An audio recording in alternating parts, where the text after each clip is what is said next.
네, 세인 성경대학 유튜브에 검색하시면 강의를 계속 올리거든요. 이제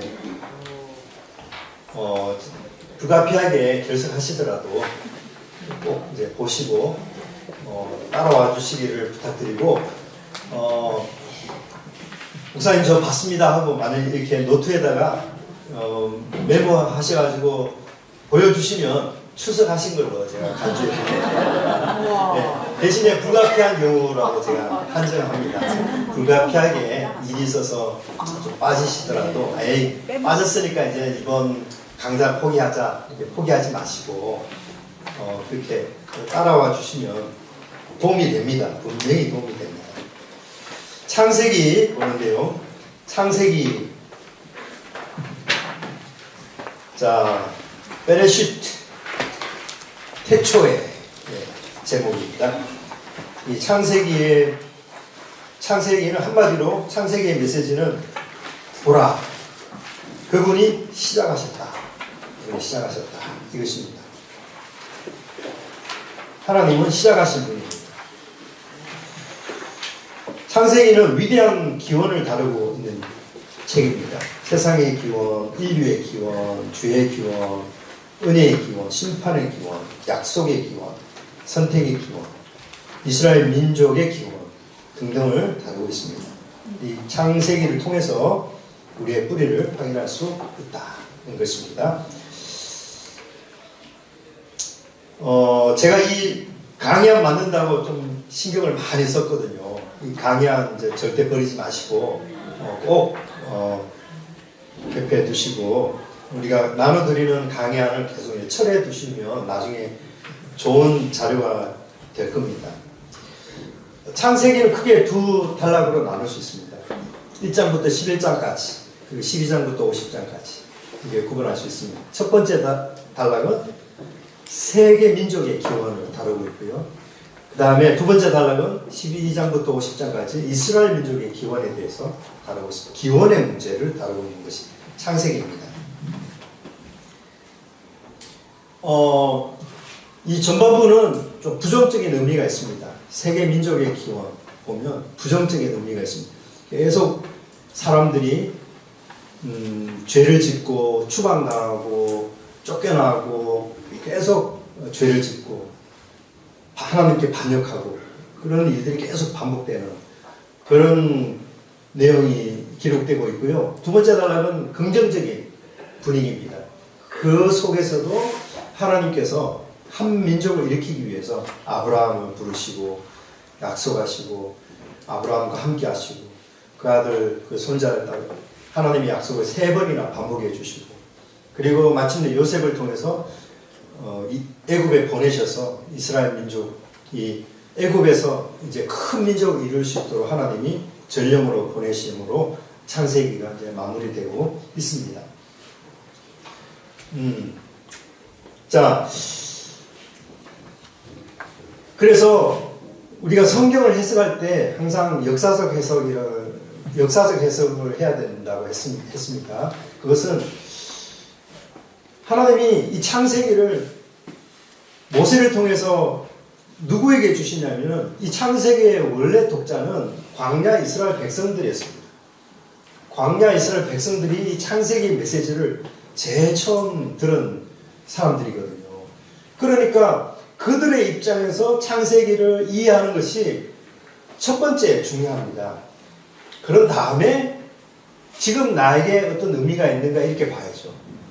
네, 그게 해석이라는 것이죠. 그러니까 하나님이 최초의 독자인 이스라엘 민족에게 광야에 만약에 여러분 부모 손잡아서 얼떨결에 출애굽해가지고 홍해바다 건너가지고 쫄래쫄래 이제 광야에 왔는데 아무것도 없지 않습니까? 그러면 여러분이 어린아이라면 칭얼칭얼 되지 않겠습니까? 여기는 재미도 없다고 여기는 뭐 보이는 것도 없고 여기 삶이 팍팍하고 그렇게 부모에게 칭얼대지 않겠습니까? 여러분이 어린아이라면 그러면 여러분이 뭐라고 말씀하시겠습니까?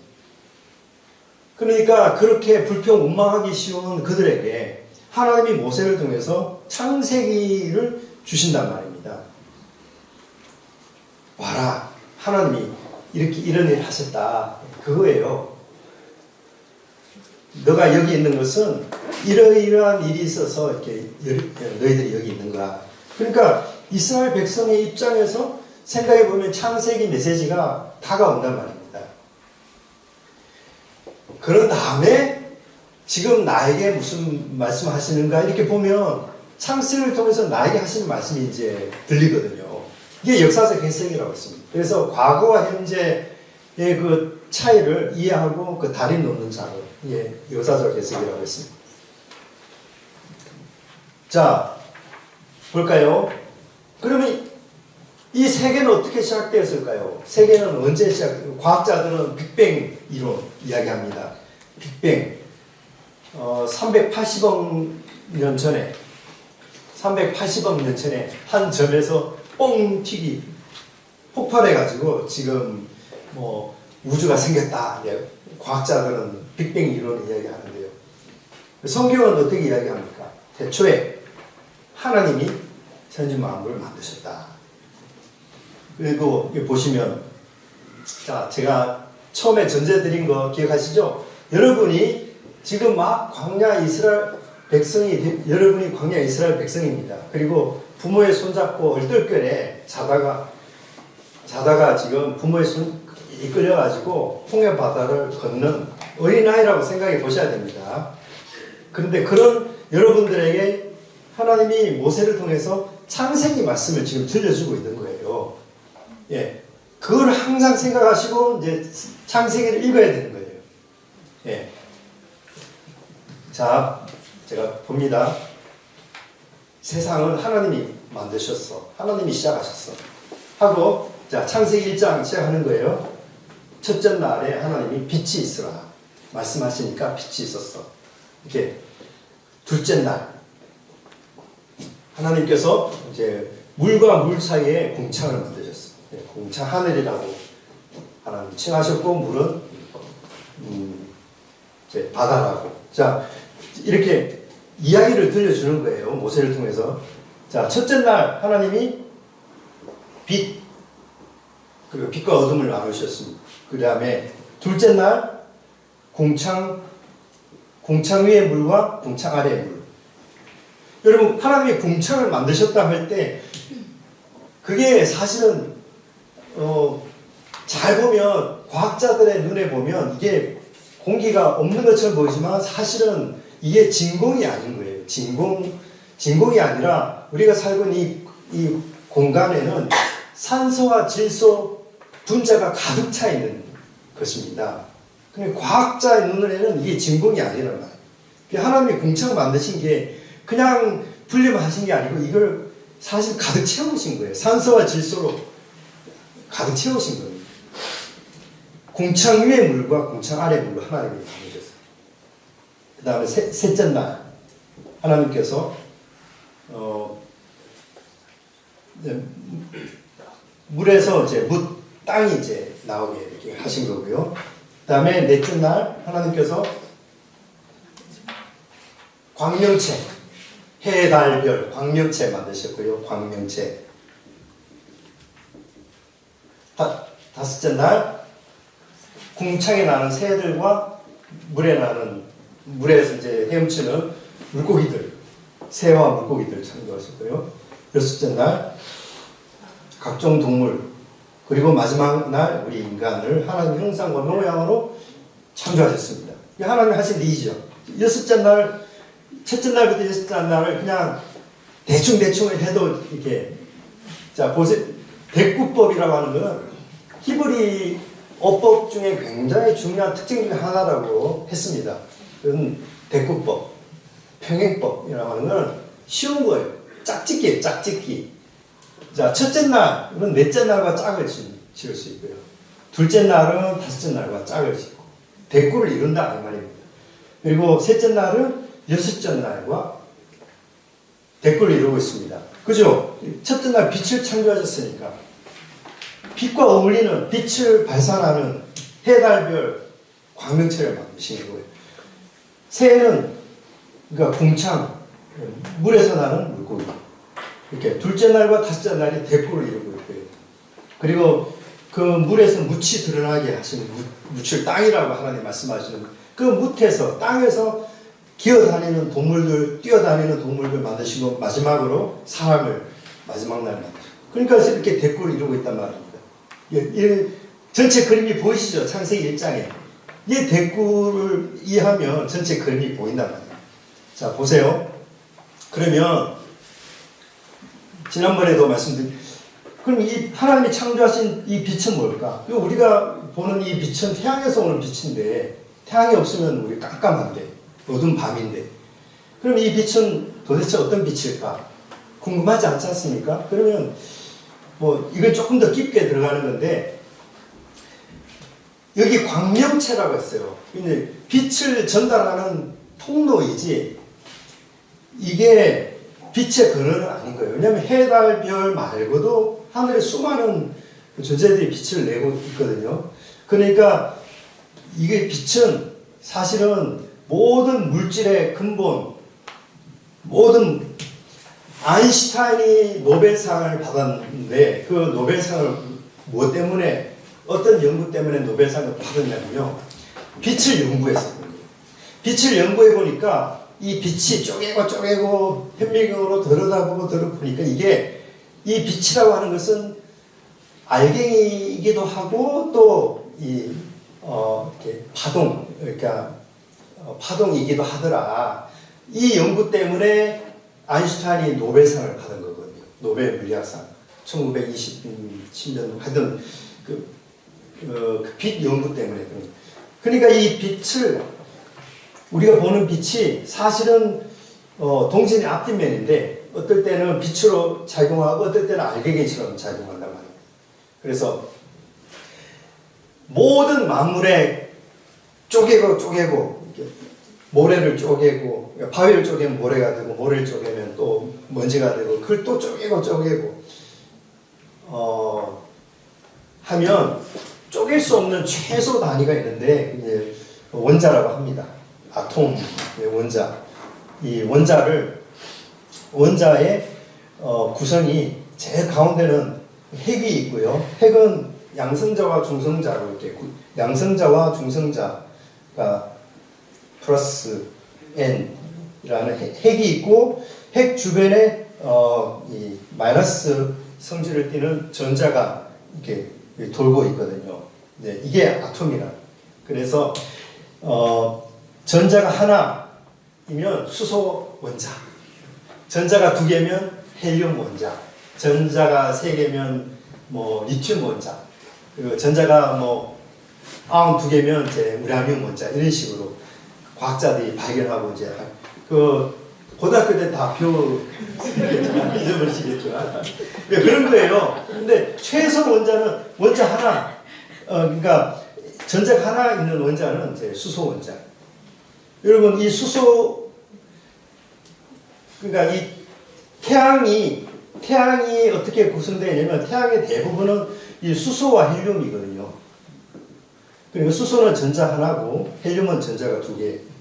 그러니까 이게 이 양성자와 중성자가 이게 쪼개지거나 혹은 이 두 개의 원자가 합쳐지거나 할 때 엄청난 빛과 이제 에너지가 나온단 말입니다. 그게 태양이에요.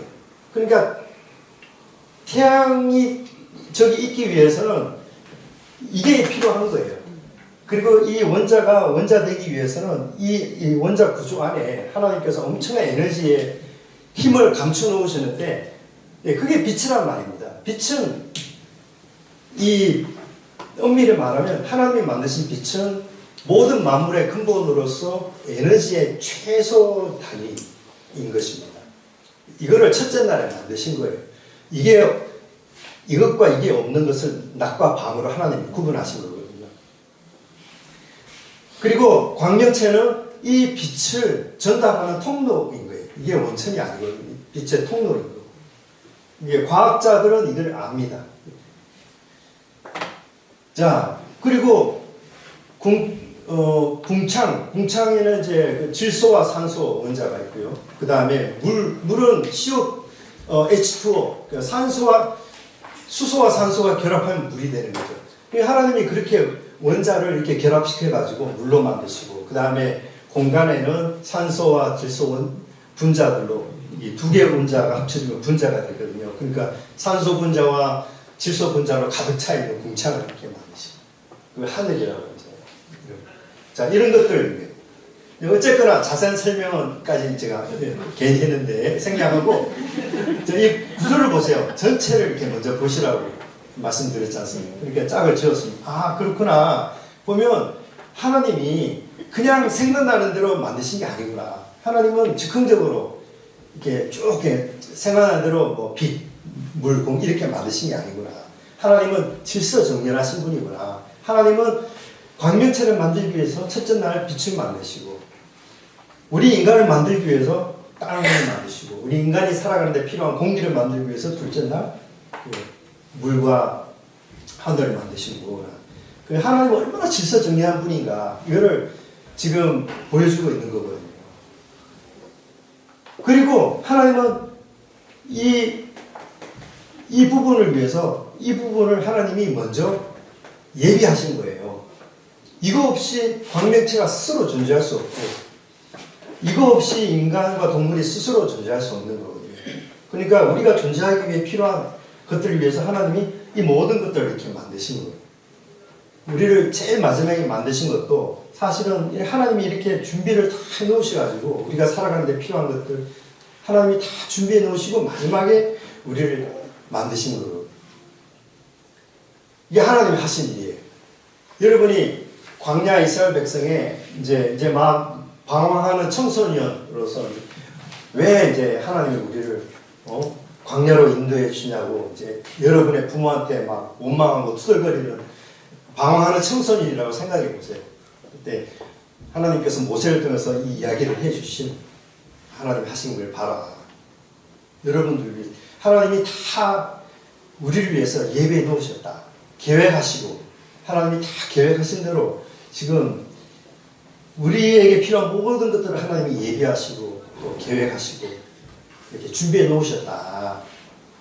하나님 하신 일. 창세기 1장부터 광야 이스라엘 백성들에게 뭔가 한 던지는 말씀이 있는 거예요. 아, 그렇게 그게 그 창세기 1장이 그런 의미로 다가왔구나라는 것을 이해하면, 그 다음에 타임머신을 타고 오늘 이 시대로 돌아와서 현 시대를 살아가고 있는 우리에게 하나님 뭐라고 말씀하시는가 이렇게 생각해 보면, 창세기 1장이 그냥 첫째 날 뭐 만드시고 둘째 날 뭐 만드시고, 예전에는 의미 없이 이제 읽고 그냥 흘려보냈던 그 말씀들이 하나하나 나에게 하나님이 하시는 그 말씀이 된다는 말입니다.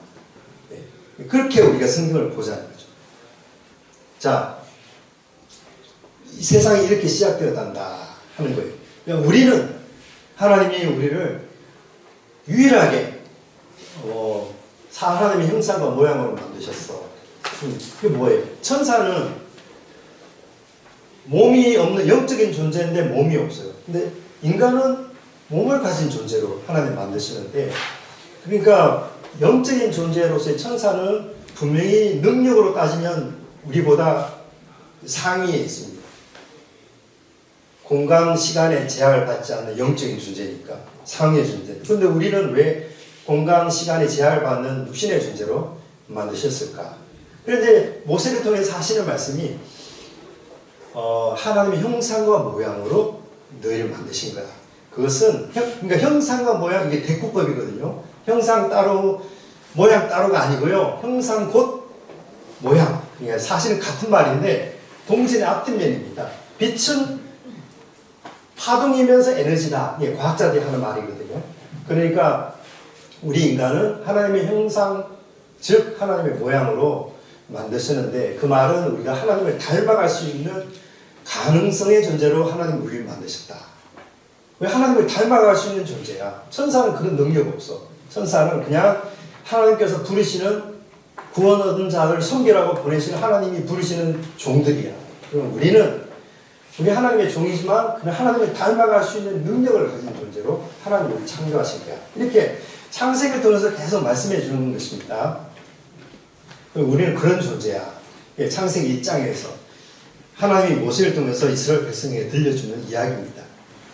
세상은 이렇게 시작되었어. 다음에 2장에 하나님께서 특별히 우리를 남자와 여자로 만드시고 가정이라는 제도를 하나님이 만드셨는데 하면서 1장에는 하나님이라는 말이 엘로힘이 나오는데 2장부터 여호와라는 이름이 처음 등장하거든요. 구약 성경을 보시면 여호와라는 이름은 항상 언약에 관계되어서 하시는 말씀이에요. 언약과 상관없는 그런 블레셋이나 이방인들에게는 여호와라는 이름이 안 나오고 항상 하나님이라는 엘로힘이라는 말은 나와요. 하나님이 언제나 언약 백성들에게 관계된 그런 하나님으로 등장하실 때는 성경은 언제나 여호와 하나님 이렇게 말을 하고요. 언약 백성이 아닌 그 피조물들, 이방인들, 이방 백성들에게는 항상 엘로힘으로만 나타납니다. 그런데 언약 백성들에게는 주 혹은 여호와 하나님으로 나타나는데요. 2장에는 그런 가정을 만드시고, 왜냐하면 언약을 만드셨으니까, 아담 하와 언약을 맺으셨으니까 2장부터는 여호와라는 이름이 나오거든요. 근데 이거를 가지고 이제 몇몇 신학자들은 1장을 쓴 사람이 다르고 2장을 쓴 사람이 달라, 모세가 아니야 이렇게 하는데 그건 잘못된 거예요. 모세가 쓴 것이 틀림없는데 언약의 상황이기 때문에 2장에서 여호와라는 이름이 나옵니다. 그러면서 3장에 넘어가 보면 이게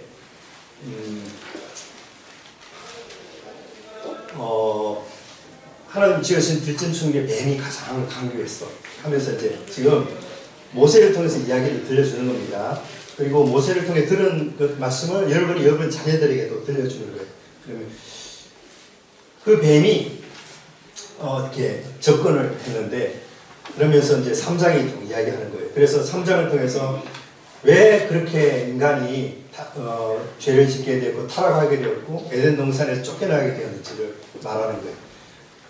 엄밀히 말하면 하나님의 에덴 동산은 최초의 성전입니다. 사실은 최초의 성전이고 아담과 하와는 최초의 제사장이었고, 최초의 제사장으로서 피조물 대신해서 하나님 앞에 이제 예배하는 그런 예배자였거든요. 그런데 그 죄를 범함으로 인해서 에덴 동산에 추방당할 수밖에 없었습니다. 죄를 짓고 제일 먼저 일어난 현상은 그들의 눈이 밝아져서 자기들이 벌거벗은 것을 알게 되었어요. 이 말은 범죄하기 이전에는 하나님의 의라는 것이 그들을 보호하고 있었는데 범죄한 순간부터 하나님의 의가 사라진 거예요. 근데 그게 수치심으로 다가온 거예요. 그래 인간의 마음속에 있는 인간의 마음속에 이 수치심이라는 본성이 항상, 죄책감과 수치심은 동전 앞뒷면이거든요. 죄책감을 하나님께 죄책감 느끼고 살아간 인생은 인간과의 관계 속에서 항상 수치심 가지고 인간을 서로를 대합니다. 그러니까 수치심과 죄책감은 동전의 앞뒷면이에요. 이게 죄를 지은 인간이 제일 먼저 이제 느끼는 거예요. 그래서 수치심을 느끼고, 수치심을 느끼니까 어떻게 합니까? 가리고 숨고, 이제 은폐, 온폐는 숨는 것이고, 이제 은폐는 가리는 것이고. 그래서 무화과 잎으로, 근데 창세기 3장 보면 하필 아담과 하와가 만든 옷이 무화과 잎으로 만든 옷이에요. 무화과 잎을 보셨습니까? 무화과 잎이 꼭 사람 손 같아요. 하고 많은 이파리 중에서 이제 무화과 잎이 사람 손을 닮았어요. 그러니까 하필 그냥 나뭇잎으로 옷을 만들었다 이렇게 하면 좋을 텐데 그냥 창세기 3장은 무화과 잎으로. 이게 이 무화과 나무가 이스라엘 백성에게 독특한 상징적인 나무가 된 게, 그래서 이 무화과 나무를 주제로 창세기부터 쭉 읽어보시면 또 재밌습니다. 그 요한복음에도 보면 이제 이 무화과 나무 아래서 이제 기도한 것을 나단이 기도했는데 예수님이 딱 보시고 내가 너를 봤다. 무화과나무 아래에서 기도하는 너를 나는 봤다. 그러니까 나단이 깜짝 놀란 거예요. 나는 하나님만 생각하고 아무도 없이 하나님만 바라보고 무화과나무 아래에서 기도했는데 예수님이 내가 너 봤다 그러니까 나다나엘에게는 내가 너의 기도를 들은 하나님이다 이렇게 들리는 거예요. 예, 그렇죠. 그러니까 모가나무가 이스라엘 사람들에게는 굉장한 의미가 있습니다. 그것은 이스라엘 민족을 이제 상징하고, 그리고 이스라엘 민족이 회복되는 것을 이제 상징하고, 하여튼 이스라엘의 그런 나무입니다. 나라마다 국수가 있지 않습니까? 국수. 나라를 상징하는 나무가 있는데 무화과나무가 그런 의미가 있습니다. 어쨌거나 그래 하고, 그래서 제사장, 거룩한 제사장의 그 직분을 이제 박탈당하고요, 이제 상실하게 되고 쫓겨나게 됩니다. 쫓겨나기 전에 하나님께서 가죽옷을 지어 입히시고 이제 추방하시는데, 가죽옷을 지어 입히시려면 어떻게 해야 됩니까? 무지한 동물을 이제 죽여야 되는 거죠. 천사를 통해서. 그러니까 자신 때문에 무지한 동물이 죽어서 피 흘리고 가죽이 벗겨지는 것을 봐야만 했던 그 아담과 하와는 굉장히 큰 충격을 받았을 것입니다. 그리고 4장에 넘어와서, 그러니까 쫓겨난 이후에 그 입구에서 불칼로 그 입구를 지키고 있는 에덴 동산 언제 돌아갈까? 그걸 바라보면서 이제 희미한 하나님의 영광의 빛이 세워나오는 그 에덴 동산 동편에 이렇게 딱 이렇게 살고 있는데, 그런데 하나님이 우리에게 행하신 일을 자녀에게, 가인과 아벨에게 이야기를 해 주었을 것 아닙니까? 그런데 아벨은 그 부모의 말씀을 듣고 나자. 그래서 하나님이 나에게 이런 의의 옷을 입혀 주실 것을 이제 소망하는 마음으로 양과 그 새끼로 제사 드려서, 근데 그게 하나님 보시기에 맞았단 말이에요. 왜냐하면 그 아벨의 제사와 그 믿음을 통해서 하나님이 행하신 일, 그러니까 앞으로 하나님이 그 아들 독생자를 통해서 행하신 일들이 반사가 리플렉트 된 거거든요. 그러니까 하나님이 기뻐하시고 그 재물을 받으시는데, 가인은 그냥 그걸로 이제 그 속에 하나님의 영광이 담기지 않으니까 하나님이 연락하지 않으신 거거든요. 그런데 그것도 모르고 뉘우치고 회개해야 되는데 그것도 모르고 이제 화가 나가지고 거절감 때문에 가인이 동생 아벨을 죽이고, 그러면 거기서 또 아벨이 또 쫓겨나고요.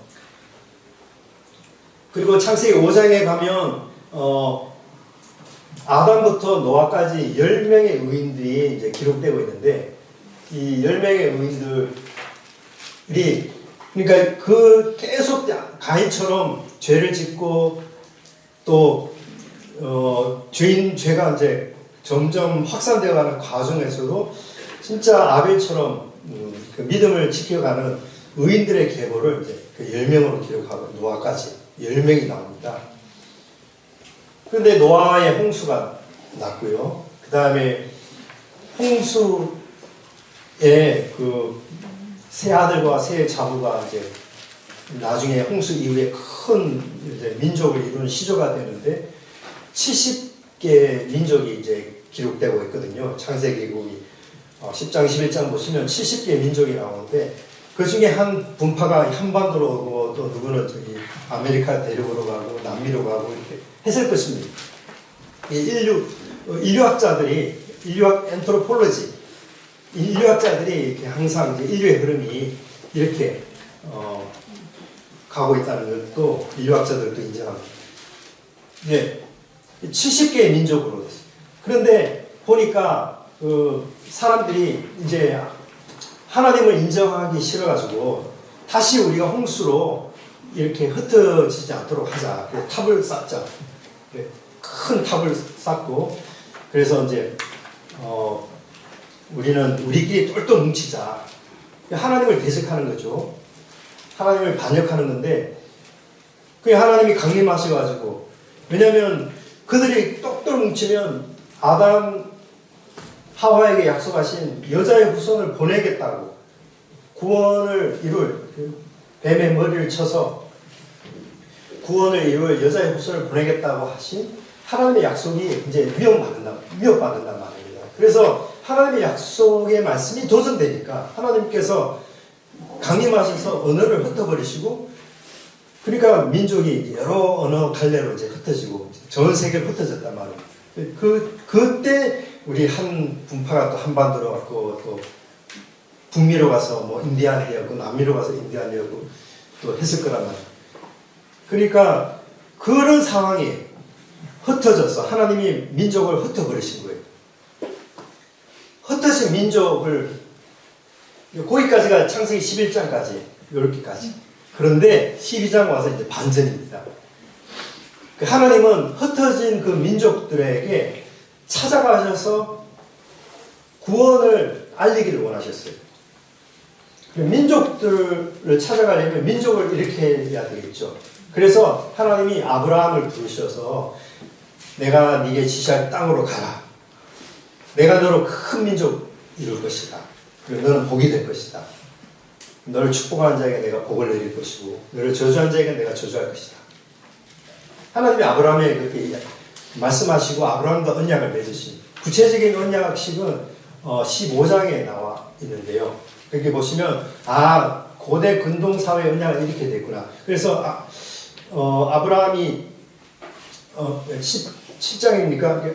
그 재물을 준비해서 둘로 쪼개고 각을 뜨고 있는데 아브라함이 이제 계속 이제 졸고 있는데 하나님께서 불러 임하셔가지고 쪼갠 동물을 지나가시지 않습니까? 그 쪼갠 동물 이거 언약식이에요. 원래는 쌍방간에 지나가야 되는데 그냥 아브라함은 그냥 이렇게 있는데 하나님이 그 쪼갠 그 동물을 이제 지나가시면서 이제 언약을 맺으시는. 항상 언약의 핵심은 내가 너의 하나님이고 너는 내 백성이다. 그게 언약의 핵심입니다. 자, 이스라엘 백성이 그래서 시작된 거예요. 하나님께서 아브라함을 통해서 약속을 민족을 이룰 것이다. 그 약속의 말씀을 아브라함, 이삭, 야곱 3대에 거쳐서 3번 반복적으로 약속의 말씀을 주시고요. 하나님은 한 번 말씀하신 것이 아니고 3번 거듭 말씀하심으로 약속을 거듭 하시고 하신 거거든요. 그리고 요셉을 이제 애굽에 보내셔가지고 70인 야곱의 70명 가족이 애굽에 내려갈 수 있도록 이 준비를 시키는 전령으로서 하나님 요셉을 보내신 거거든요. 그래서 마지막에 보시면 야곱이 70명 가족 이제 데리고 애굽에 내려가는 것으로 이제 창세기는 끝나는 것입니다. 이 창세기가 제가 이렇게 다 써머리한 거예요. 여러분이 광야 이스라엘 백성 이제 막 방황하는 청소년기다 생각해 보시고 여러분 그렇게 가정해 보시고 창세기 한번 보시면 내 뿌리가 이런 거구나. 내가 여기 이렇게 존재하구나. 내가 지금 비록 광야에서 이렇게 먹을 것도 변변찮고 마실 물도 없고 낮에는 덥고 밤에는 춥고 광야 생활이 이제 힘들고 하지만 여러분이 내가 여기 있는 이유가 있구나. 하나님께서 우리 조상들에게 나타나셔서 이렇게 약속하신 흩어져 있는 민족들에게 하나님이 찾아가셔서 복을 전하는 그런 민족으로 우리를 하나님께서 지금 사용하시려고 하는 거야. 거기에 내가 있는가? 내가 일원이 된가? 하나님 그거를 이제 깨닫기를 바라셔서 이 창세기를 주신단 말입니다. 그래서 내가 복을 받는 게 아니고 하나님이 나를 복이 되게 하셔가지고 흩어져 있는 민족들에게 다가가는 그 제사장 민족으로 하나님께서 우리를 지금 삼으시려고 지금 이렇게 하시는 과정 속에 내가 있는 거라고. 그겁니다. 이렇게 하나님의 큰 일, 큰 그림을 이해하는 것이 지금 내가 처한 상황 속에 견딜 수 있는 힘이 되는 것이고 그 속에서도 감사하고 기뻐할 수 있는 힘이 되는 것이고 그런 것이거든요. 이게 신앙이고 이게 믿음인 것입니다. 자, 이렇게 창세기를 이해하고 그 다음에 오늘 이 시대에 우리 삶을 보면서 이제 하나님 내 삶에 왜 이렇게 퍽퍽합니까? 힘듭니까? 재정적으로, 경제적으로, 육체적으로, 관계적으로. 그런데 이제 하나님이 우리에게 말씀하시는 것은 지금 내가 겪고 있는 나를 힘들게 하는 그것만 보지 말고 내가 여기 있기까지 하나님이 과거에 어떻게 준비해 오셨는지 그거를 다 한번 봐라. 그리고 하나님이 나를 통해서 지금 어떻게 나를 이끌어 가기를 원하시는지 하나님의 큰 그림, 큰 계획 속에 지금 내가 있다는 것을 보라는 거죠. 그러면 지금 내가 처한 이 상황이 이게 다르게 보이는 거예요. 힘든 것이 아니라 오히려 즐거운 상황이 될 수 있고 하나의 놀이터가 될 수 있는 거란 말입니다. 놀이터. 여기서 계속 살아야 돼요. 엄마 아빠 이제 우리가 다시 애국으로 돌아가요. 여기 너무 살기 힘들어요. 이렇게 칭얼거리던 여러분이 이제는 아니에요. 여기가 놀이터군요. 실컷 놀다가 하나님의 때가 되면 요단강 건너서 이제 적과 꿀이 흐르는 땅을 이제 차지하게 하시는 하나님의 그 때를 바라보고 이 광야에서 실컷 뛰어다니면서 놀래요. 이렇게 여러분이 부모에게 말할 수 있는 그런 아이가 될 수 있는 거예요. 창세기 이야기를 이해함으로써 여러분이 그런 사람이 된단 말입니다. 예, 그게 역사적 해석의 앞부분이에요. 그런 다음에 타임머신을 타고 21세기 살아가고 있는 우리 현장에 돌아와서 나에게 하나님 뭐라고 말씀하시는지 하면 그때 하나님의 음성이 들린단 말입니다. 이게 창세기예요. 그러니까 창세기가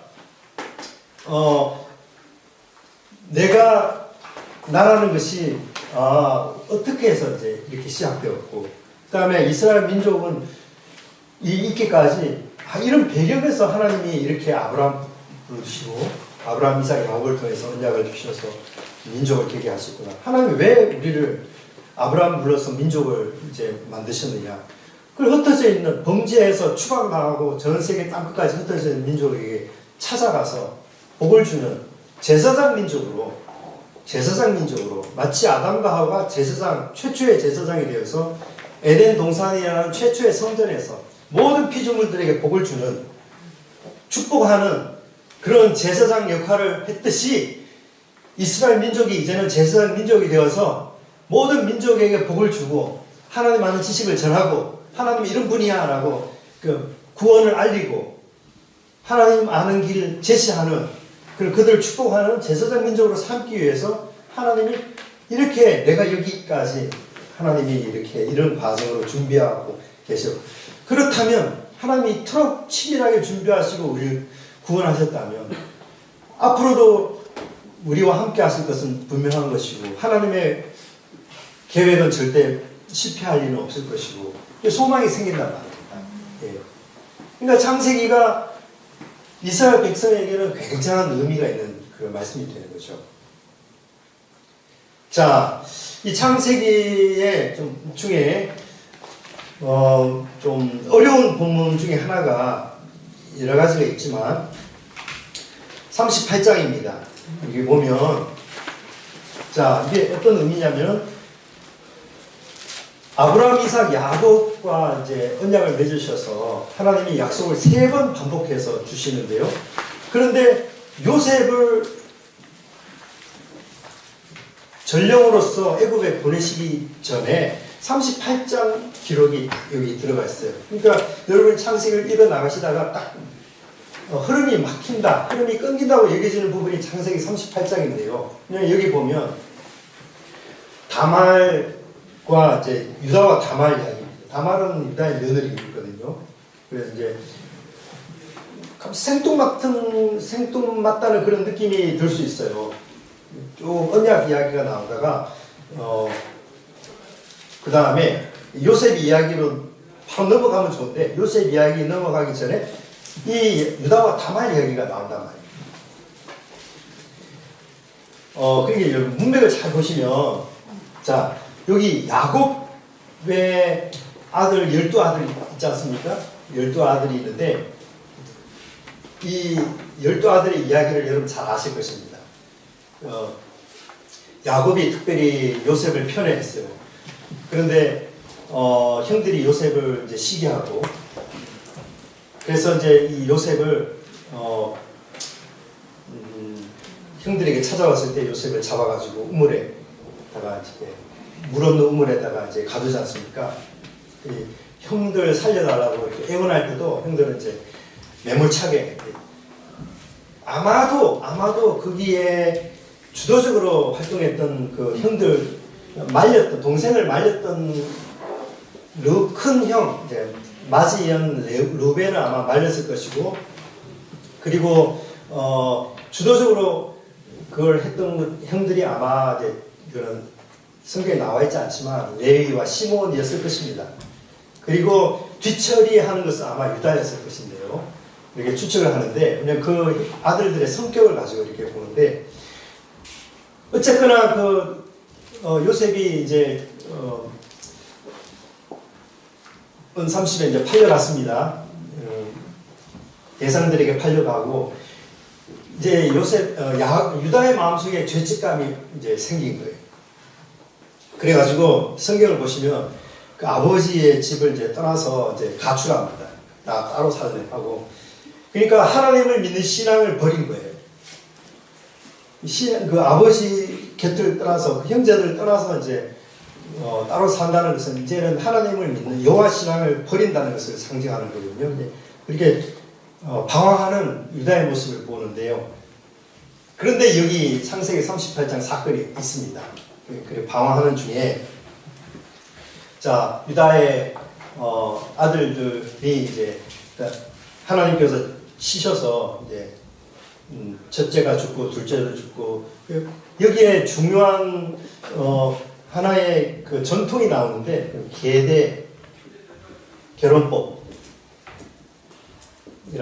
그 풍습이 기록되어 있습니다. 우리나라도 한 불과 50년 전만 해도 실제 있었던 건데 형이 죽으면 동생이 형수와 이제 결혼해서 자녀를 낳고 그 자녀를 이제 형의 이름으로 대를 이어가는 계대 결혼법이라고 하는데 이거는 우리나라에 있었던 것이 아니고 지금도 있고 특히 예수님 시대에 요한복음 4장에 보시면 사마리아 여인이 대표적으로 계대 결혼법 희생자인데요. 형이 죽고 그래서 이제 형수와 결혼. 근데 그 동생이 죽고 또 동생이 또 그런데도 이제 지금 살고 있는 사람은 이제 진짜 남편 역할도 못하고 있고 너가 살고 있는 사람은 지금 남편이 아니다. 예수님 말씀. 사실 그 사마리아 여인은 계대 결혼법의 희생자거든요. 그 기구한 운명을 가지고. 그러니까 유다의 입장에서 이 어린 아들을 이 다말에게 주면 또 이 아들이 죽을까봐 이제 그래서 안 죽어 있는데 그 다말이 어떻게 합니까? 이제 그 변복해가지고 시아버지와 관계하지 않습니다. 그래서 이제 쌍둥이를 낳는데 그 베레스와 세라입니까? 그 모습을 보고 유다가 이제 정신을 차린 거예요. 그래서 너는 나보다 옳도다. 너는 나보다 의롭다라고 고백하면서 이제 근데 그 계대 결혼법 그러니까 메시아가 오기 전까지는 이스라엘 민족에게 있어서 계속 대를 이어가는 것이 굉장히 중요한 사명이었고 그걸 통해서 유다가 다시 여호와를 믿는 신앙을 회복하게 되고 다시 아버지 집으로 합류하는 그 계기가 바로 다말 사건이란 말입니다. 그렇게 아버지 집에 다시 합류한 이후에 이제 39장에 넘어가서 보면 이제 요셉이 애굽에서 연단 막다가 이제 총리가 되는 장면으로 이렇게 기록이 나오거든요. 그러니까 요셉 이야기가 나오기 전에 결정적으로 유다가 방황하다가 다말 사건으로 해서 다시 잃어버렸던 여호와 신앙을 회복하고 아버지 집으로 합류하는 그 과정이 이제 그게 마지막 38장이에요. 그렇게 하고 있다가 이제 다시 모였을 때 이제 가족이 다 모인 그들을 하나님께서는 안전하게 이제 애굽으로 보내시기 위해서 요셉을 통해서 요셉이 이제 17세에 이제 애굽에 팔려갔는데 애굽의 총리가 된 것은 30세거든요. 그런데 요셉이 이제 감옥에 갇힌 것은 아마 27이나 28 사이였을 것입니다. 그러니까 감옥에서 최소한 2-3년을 있었다는 것이죠. 그러니까 이 17세부터 이제 애굽의 총리가 될 때까지 하나님께서 요셉을 연단하시는데 어떻게 연단을 깊이 낮추시고 하나님은 높이시기 위해서 먼저 낮추시는 거거든요. 이스라엘 백성 광야에서 낮추신 것은 가나안 땅에서 높이시기 위해서 광야에서 낮추신 거거든요. 애굽의 총리로 높이시기 위해서 하나님이 요셉을 낮추시는데, 그 낮추시는 과정 속에 하나님이 요셉에게 행하신 것은 철저하게 청지기 훈련이었어요. 그래서 요셉을 하나님이 단련시키시고 훈련시켜서 때가 되어서 30세가 되어서 애굽의 총리가 되게 하신, 이집트 역사를 살펴보면 이집트의 공무원이 되려면 30세가 되어야 됩니다. 그러니까 30세 되기 전에는 공무원이 될 수 없거든요.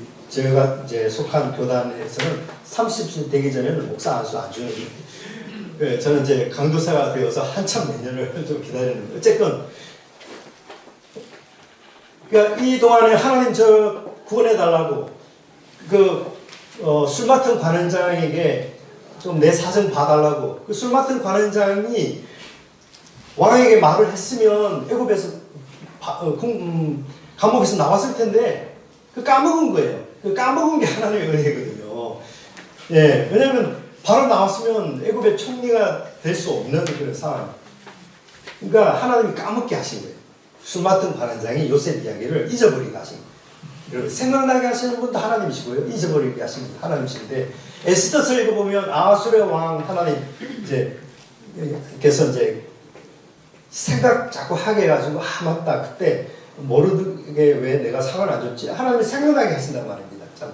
그 다음에 이제 에스더를 만나고 뭐 다시 하만을 이제 고향 해가지고 이렇게 나오잖아요. 그러니까 까먹는 것도 하나님 은혜고 생각나는 것도 하나님 은혜인데, 어쨌거나 술 맡은 관원장이 이제 까마득하게 잊어버리고 30세가 되어서 생각나게 하신 거예요. 자, 그래가지고 요셉을 통해서 이제 이 가나안 땅에 있는 야곱의 70명 가족을 이제 초청하지 않습니까?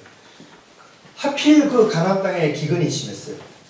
그러니까 요셉의 초청에 다 응할 수밖에 없었거든요. 그러니까 이 가나안 땅 기근이 찾아왔는데, 이 패턴이 백구법을 이루고 있는데 뭐냐면, 하나님이 아브라함 부르시고 약속을 하지 않습니까? 창세기 12장에. 그리고 가나안 땅에 들어왔어요. 가나안 땅에 들어오니까 이 땅에서 내가 약속을 이루겠다 말씀하시는데, 그 땅에 기근이 찾아왔단 말입니다. 기근이 찾아와서 아브라함이 아내 사라와 함께 애굽으로 피신한 거예요. 왜 이 땅이다라고 말씀하신 하나님이 그 땅에 기근을 보내셨을까요? 왜?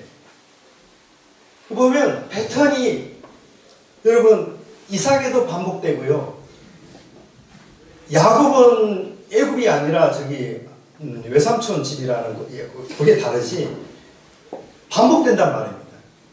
그래서 하나님이